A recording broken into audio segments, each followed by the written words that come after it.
Welcome to FMPD Roll Call, the official podcast of the Fort Myers Police Department. I'm your host, Megan Fuentes, Public Information Officer. Today is Veterans Day, a time to honor the men and women who have worn our nation's uniform and continue to serve their communities long after. Here at Fort Myers Police Department, we're proud to have many veterans among our ranks, including the two joining me today from our training division, Officer Wells and Officer Spencer. Both have served our country, and now they dedicate their experience and leadership to training and preparing every officer in the Fort Myers Police Department. Thank you both for being here, and thank you for your service. Roll call begins now. Actually enlisted in the Army right out of high school. So it was like 2009 to 2013, I was active duty. I was stationed in Fort Drum, very cold, did not like it, just for that reason.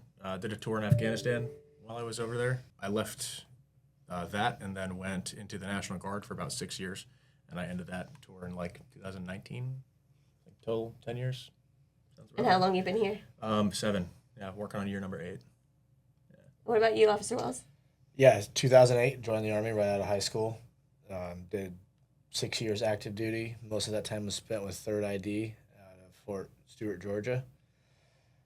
After I got out of there, I came and joined the reserves, and I'm still in the reserves. So I have 17 years of service in the Army now as a combat engineer, and I've been here for 6 years. So you're almost done. I'm almost done. Well, I have almost 18 years, so yeah, a couple more years left, and then I retire with 20. I joined probably a while out of high school, probably 4 or 5 years out of high school. So I was like one of the oldest in my division. Yeah. And they were like, wow, you're 21 already? And I'm like, yeah, guys. You're an adult. I know. I turned 21 in Iraq. Yeah, I mean, it was just another day, so nobody even knew it was my birthday. You didn't tell anyone? No.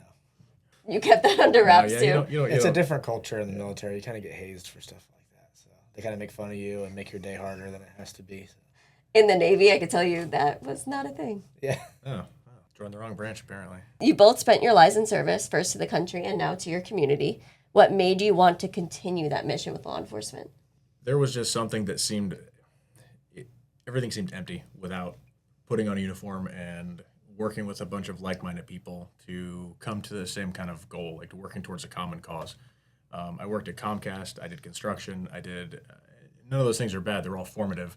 But working with other people to, like I said, to help folks, that was kind of the transition point. Yeah, I tried a couple things after active duty also. I didn't like working in the civilian world. I missed the military. I missed the organization. I missed the esprit de corps, where people were proud of doing what they did. And I was actually on my way back. So I had my war officer packet in to go fly I wanted to fly helicopters for 160th Night Stalkers. However, I also put an application into Fort Myers PD. So the trajectory went quicker with Fort Myers PD. They were more responsive. So that's the route that I took, and I'm happy I did. Yeah, in our department, I feel it, especially with the command, the structure here. I can understand the easy transition from military to law enforcement just because of being here and understanding how it already worked. Yeah, especially at Fort Myers, you got strong leadership. Our chief is still out at PT every morning at the academy, so that was just more things that linked Fort Myers PD to a familiarity with the military, which is why I wanted to be here. Yeah, Chief would make a good drill instructor. For many veterans, obviously, transition back to civilian life can be challenging. What was that experience like for each of you? It can be tough sometimes going from, being told what to do, not necessarily what to think, but you have your day pretty much laid out for you. You know what's expected because it's going to be the same thing that's expected of everybody else. The agency that you have over yourself as a civilian is something that you don't really appreciate until you've had it all stripped away and you've been in the military. And I mean, you can probably agree with that. Being able to make a decision of what I'm going to wear today, do I even want to get out of bed? Like all these things are decisions that you make and people make every single day, but you don't get to do that in the in the military. So I think that was a big transition point. That was probably one of the tougher things, and especially coming into law enforcement. This is all decision-based work that we do. We make decisions every day on the street, and that could be pretty big decisions. So going from, regimented, I don't want to say autonomous, but, you're doing less thinking for yourself, and then being thrust into this place where you're, expected to make these decisions all the time, every day, multiple times a day. And it's not just for you, it's for other people, and they can have some large impacts. I think that was a big that was probably the hardest part of transitioning, especially not just into civilian life, but also into law enforcement. But again, I had great training cadre here. We came in at a great time because I think we came in about the same time. That helped me break out of it because I had really good trainers to kind of guide me and say, hey, go do this thing. And I just did it. And it's like, oh, cool. I can make decisions. At transitioning, the hardest thing for me was the lack of discipline, I guess, in the civilian world, or the lack of accountability to be disciplined. So, like in the Army, you don't have a choice. Most everybody is, at least to some extent, disciplined in something, in some way. So it was easier to talk to those people. It was easier to hold them accountable when they did something wrong. Transitioning to the civilian world, that wasn't always the case. It wasn't very merit-based, and I missed that. Like if I worked hard and I was disciplined and I did the right things, then I can go as far as I want. But in the civilian world, it didn't seem like any of those attributes mattered as much as they did in the military. That's why I missed it so much. It's clear that your military experience continues to shape the way you lead and serve. How has that background influenced how you approach your role as a police officer? It plays heavily into how I approach my role as a police officer. It gained a lot of life experience being in the military, being around different walks of life, going to different countries, seeing different cultures, and then applying that to problem solving here in the city of Fort Myers, dealing with people and on their worst days. And I've seen a lot of people's worst days outside of being a police officer. So it helps you bridge the gap of empathy and be able to help them when they're at their lowest and try to find a resolution. I would say probably the decision making under pressure is probably a big one that I like to kind of bring back to, because in the military you're trained for all sorts of things, but like it's very job specific. But there's always a baseline, right? And I mean, they continuously they talk about crawl, walk, run, and we do that. We use that in training here. We try to teach people how to do something, talk about it, and then kind of show them, and we get a little harder and faster until we're like up to like full speed. And that type of model helped me in the military, just being able to make the decisions to where there's other things happening around you, and there's consequences for your actions, and you're persevering through that to try and like keep yourself calm and focused, and you're drilling into the actual crux of the issue, and then being able to come to a resolution for all the parties involved. Without having that pressure testing beforehand from the military, I think it would have been a lot harder to come into this profession. Yeah, 100%. I mean, having two grown men yell at you from left and right, because your shoes aren't right. That's the beginning, right? But like that transitions directly, that relates directly into law enforcement, because you go walk into a scene and people are yelling at each other for, who knows what. And so being able to keep your head straight and make those decisions and go forward through that is kind of, it just translates directly into it. Yeah, I think being calm under pressure is something we learned as early as boot camp. So you guys both serve in a training division. So tell me a little bit about how your background as a veteran helps you train new officers. Well, I'm still serving as a platoon sergeant, so at the 365th Engineer Company here in Cape Coral, where I am in charge of 30 people there.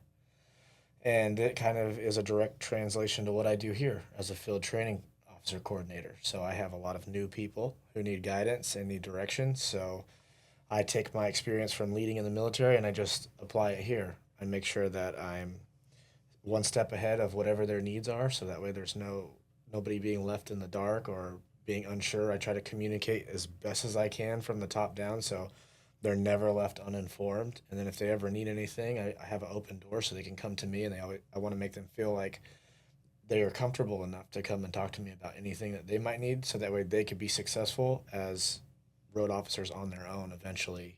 That's the goal, is to make you the best Fort Myers police officer you can be from start to finish. So that way when you're out on your own, we've done everything we could do to give you all the tools that we could give you, the same way I would do with a new soldier who came in as a brand new combat engineer.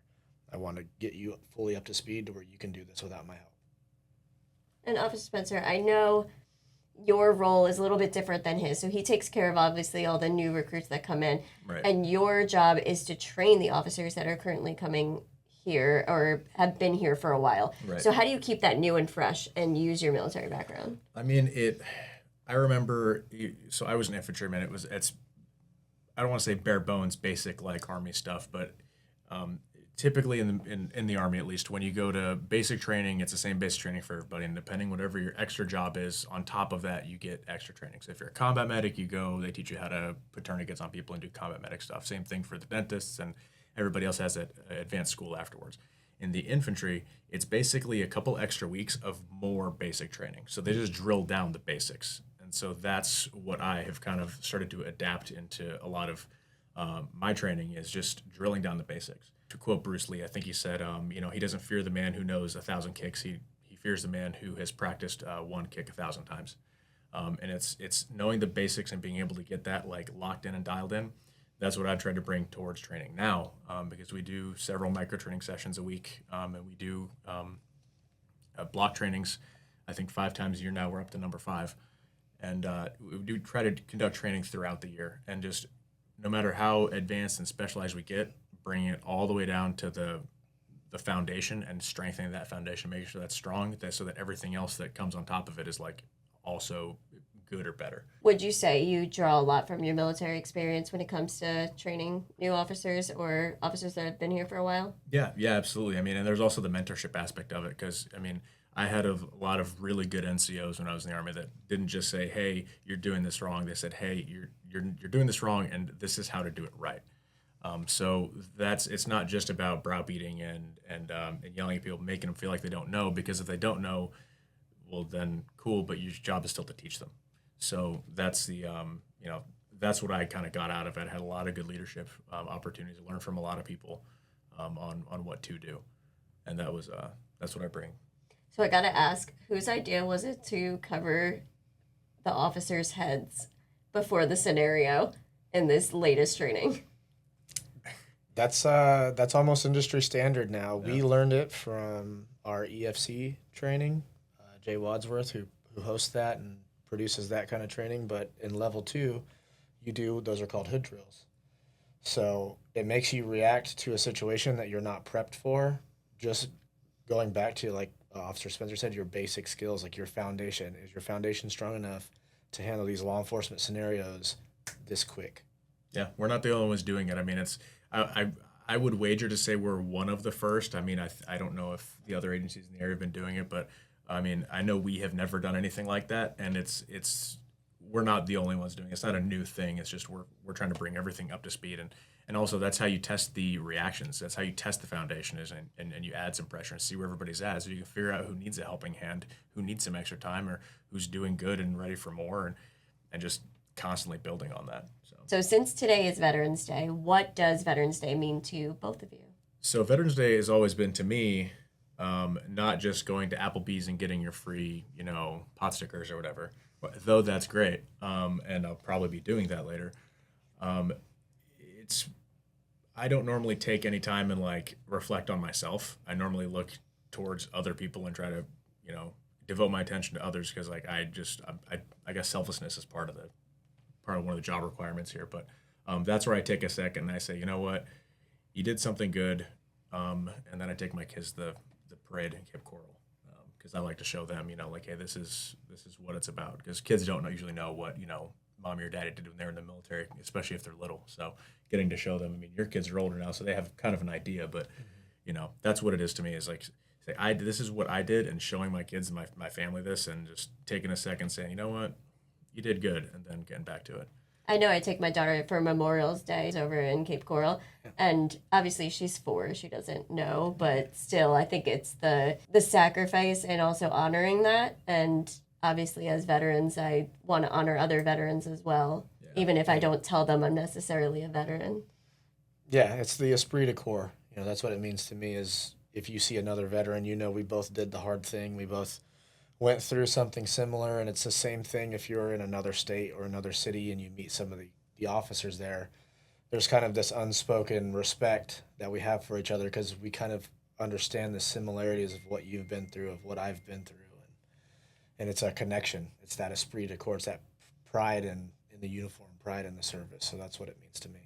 What was a defining moment for you when you served? I think I've had a couple of them. I mean, a defining moment for me was getting back to the States after being gone for a year in Iraq. Like, I didn't understand how much I appreciated America until then, until I was in another country and I was living in an austere way where it wasn't comfortable, hardly ever. And I just missed things like a cheeseburger and actual bed or comfortability of being around friends and family. Like I missed a lot of those things. So when I came back home, I remember getting off the plane in Georgia when we landed and just being so happy and so thankful that I was out of another country and I was back home in my own country. I forgot how to use my phone when I came off deployment. Like after 7 months, I forgot texting was a thing. Yep. Completely. What about you? I actually, so for me, it's the weirdest thing. And my uncle served in Iraq. He was a Gulf War veteran, and he and I have like an unspoken little bond there. But he said before I went to my first deployment, he said, you're gonna miss some of the weirdest things when you leave. And when you're gone, you're not gonna realize how much you miss it until it's not there. Yeah. And when I came back, I just walked barefoot on the carpet in my house, and I was just so excited. I felt so at home just being barefoot on the carpet. That was it's the weirdest thing. It's almost like that scene in Die Hard where he does that, like in the very beginning. It's almost like that. It's just the weirdest thing. I was like, I never thought I'd miss carpet. Yeah. Until you go to a third world country, you can't really appreciate it. What keeps both of you motivated to continue the mission every day, both in training and in the field? I live for the aha moment, and that's something that I kind of grew when I was in the military too. Because when you're in, your NCO's job is always to like mentor and guide and coach and like try to bring them. You're always training the people below you to, for your job, training your replacement, right? And so that when I'm able to push a concept and maybe explain something, and then seeing it click and it happen, and like it's not just that the training of the students understanding it, but they were struggling, and then they just kind of cross that peak, and it's just like, oh, that's what this is, and that's why it's important. And then being able to put into action, that's what motivates me for all of it. I mean, for anything, I love being able to convey that message and see that light bulb pop that gives me joy. Yeah, I would say my motivation is similar. I genuinely care about people. I genuinely care about the people at the Fort Myers Police Department, and when I can see somebody who's struggling and knowing that I can step in and apply some of my experience and my knowledge and get them to the next step or help them along, and just seeing that without any recognition at all, that's my motivation. Is like I saw you from 0, now you're at 10. Like I want to continue to do that for as many people as I can do that for. Perfect. Is there anything you guys would like to add that I did not about Veterans Day or your service here?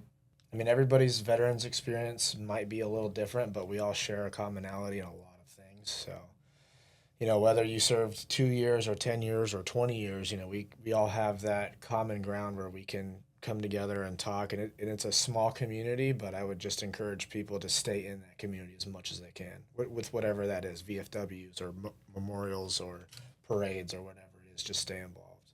Yeah. Even if it's just coming down to the training office and we can, talk shop for a little bit or like reminisce. And it doesn't matter if you did 20 years or if you did like 3 years. It doesn't matter if you did all the cool guy special forces stuff or if you were just a mechanic.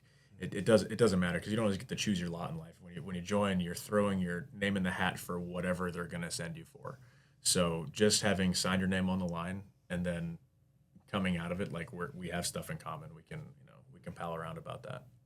Officer Wells, Officer Spencer, thank you both for joining me today, and thank you for everything you do for the Fort Myers Police Department, for this city, and for our country. To all veterans, both here at FMPD and throughout our community, we thank you for your service, your sacrifice, and your continued commitment to making a difference. From all of us at the Fort Myers Police Department, happy Veterans Day.